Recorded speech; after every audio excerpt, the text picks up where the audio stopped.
এতেকাফ হলো তিন প্রকার। কয় প্রকার? এতেকাফ ভালো করে শুনেন, একটু সময় বেশি যাক। এতেকাফ তিন প্রকার।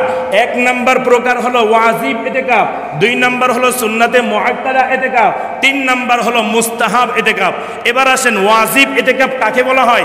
আপনার সন্তানের রোগ হয়েছে, বালা হয়েছে, আপনি বিপদে পড়ে আছেন, তখন আপনি নিয়ত করেন যে আমার সন্তান যদি ভালো হয়ে যায়, আমি 10 দিন এতেকাফে থেকে একটু গুনার কাজ বেশি হয়েছে, এতেকাফে বসে আল্লাহর কাছে মাফ চাইলে আল্লাহ আমার এই বিপদ আফাত বালা মুসিবত মাফ করবে।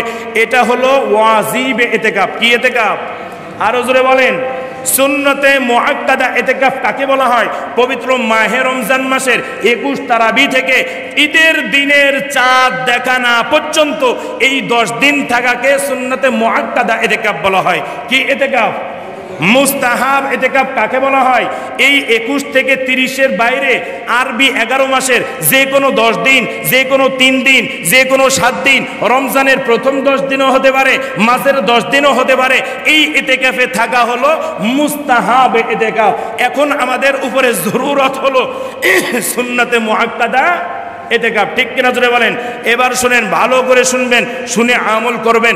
রাসূল পয়গম্বর বলেন, যেই মহল্লায় জুমআর নামাজ হয়, জামাতের নামাজ হয়, এই মহল্লায় যদি এতেকাফে বসা না হয়, রাসূল পয়গম্বর বলে এখানে অনাবৃষ্টি হয়, বৃষ্টি হয় না। কি হয় না?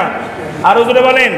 এলাকার সবার উপরে গজব নাজিল হয়, রহমত উঠে যায়, বরকত উঠে যায়, নাজাত মাগফিরাত আল্লাহ দিতে চায় না। সকলে বলি নাউযুবিল্লাহ।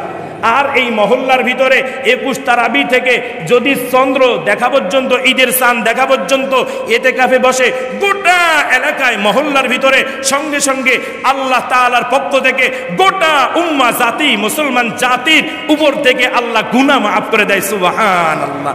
2 নাম্বার রহমত বর্ষিত করে, 3 নাম্বার বরকত বর্ষিত করে, বৃষ্টির ব্যবস্থা করে, সুন্দর সুন্দর ফলনের ব্যবস্থা করে। সুবহানাল্লাহ। এত সার দিয়ে, এত মাটি দিয়ে, এত স্প্রে দিয়ে করবেন কি?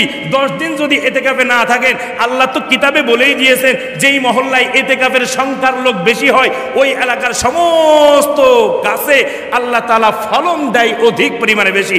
সুবহানাল্লাহ। বৃষ্টি দেয় অধিক পরিমাণে বেশি, রহমত দেয় বেশি। তাহলে টাকা দিয়ে, অর্থ সম্পদ খরচ করে আমাকে সার মাটিও কেনা লাগছে না, শুধুমাত্র কিসে থাকা লাগবে? আরো জোরে বলেন। ভক্তিতে মুক্তি। বিশ্বাস করবেন আল্লাহর উপরে, আল্লাহ ফল দিবে হাতে নাতে। ঠিক কিনা জোরে বলেন। বিশ্বাস করলেন না, ভক্তিও করলেন না, মুক্তিও পাবেন না। দেখেন না, অনেক মানুষ বলে, আমরা শুনেছি পাইনি, অনেক মানুষ বলে হুজুর যেই ডাক্তারকে বেশি ভক্তি করি ওর প্রেসক্রিপশন লিখেও যদি বালিশ